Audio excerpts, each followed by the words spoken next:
Naša študija kaže, da bi v primeru neizgradnje drugega tira Divača-Koper prišlo do pomembnih negativnih makroekonomskih učinkov, ker bi se promet preusmeril bodisi v sosednja severnojadranska pristanišča, predvsem Trst in Reko. To je en vidik. Del prometa bi se preusmeril na cestno omrežje. To pa pomeni dva negativna stroška za slovensko gospodarstvo. Po eni strani bi slovenska logistika izgubila za okrog 2 do 3 milijarde evrov prihodkov v prihodnjih 30 letih zaradi tega dejstva. Na drugi strani bi nastali pomembni eksterni negativni družbeni stroški, ker bi se del prometa preusmeril na ceste. To pomeni pa seveda večjo gnečo na cestah, večje ekološke stroške, večje število nesreč in tako naprej. Tako da gradnja drugega tira je nujna iz tega vidika, z vidika koristi za slovensko gospodarstvo in iz vidika tega, da se čim manj prometa usmeri na ceste, ampak na železnice.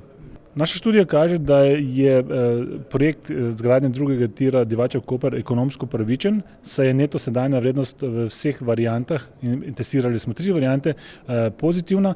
Hkrati je tudi notranja stopnja donosnosti projekta povsod pozitivna, povsod presega 5% diskontno stopnjo in z tega vidika bi država lahko ustvarila velike multiplikativne učinke, ki znašajo med 2,5 in 5, kar pomeni, da bi za vsak evro vložen v projekt drugega tira država oziroma celotno gospodarstvo zaslužil še najmanj 1,5 evra preostalim delu gospodarstva do 4 evrov. Tako da z tega vidika je predvsem v teh časih, ko nam je gospodarska rast spet začela upadati, ta investicija v drugi tir zelo ekonomsko upravičena.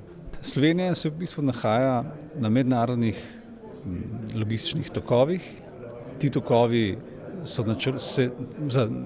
načrtujejo v bistvu njihova rast v naslednjih nekaj desetletjih in nastopa v bistvu čas, ko mora Slovenija, tako država kot podjetja, na to reagirati, zlasti država, ki je lastnica logistične infrastrukture in upoštevati v bistvu tako načrte Evropske unije, kot seveda stvari, ki se dogajajo v njeni okolici, zlasti ta povezava logistična med Italijo, Avstrijo, ki vodi blago iz, se pravi, Jadranskega morja v osrednje Evrope in pa na našem jugu, se pravi načrte Hrvaške in zlasti načrte Grkov, Makedoncev in Srbov, da čim hitreje po železnici pripeljejo blago v jedro centralne Evrope prek Madžarske.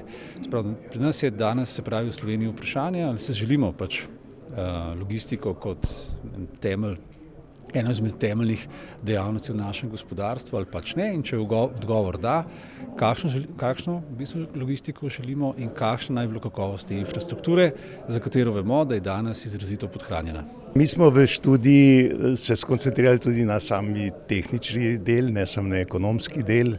In sicer prva ugotovitev je, da gre pri drugem tiru za objektivno zelo drago zasnovo projekta, čemur botruje pravzaprav zahteven teren in pa poleg zahtevnega terena je potrebno v dolgih predorih napraviti tudi servisne predore, vzporedno z obstoječim predorom, ki služijo za evakuacijo potnikov in pa za reševanje.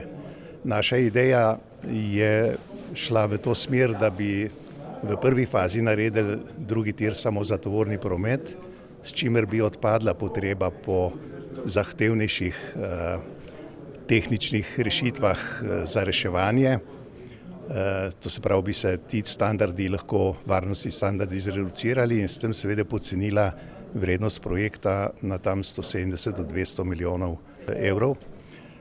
Poleg tega smo proučevali tudi rešitev, ki bi šla brez izogibališča v predoru, namreč izogibališče je neke vrste postaja v samem dolgem predoru, ki seveda zahteva svojo ceno, njegova vrednost je tam cirka 30 milijonov evrov. Predlagamo, da bi v prvi fazi tudi to izločili in s tem znižali investicijsko vrednost, kajti samo izogibališče za ta obseg prometa, recimo za naslednjih 30 let, ni nujno pomembno.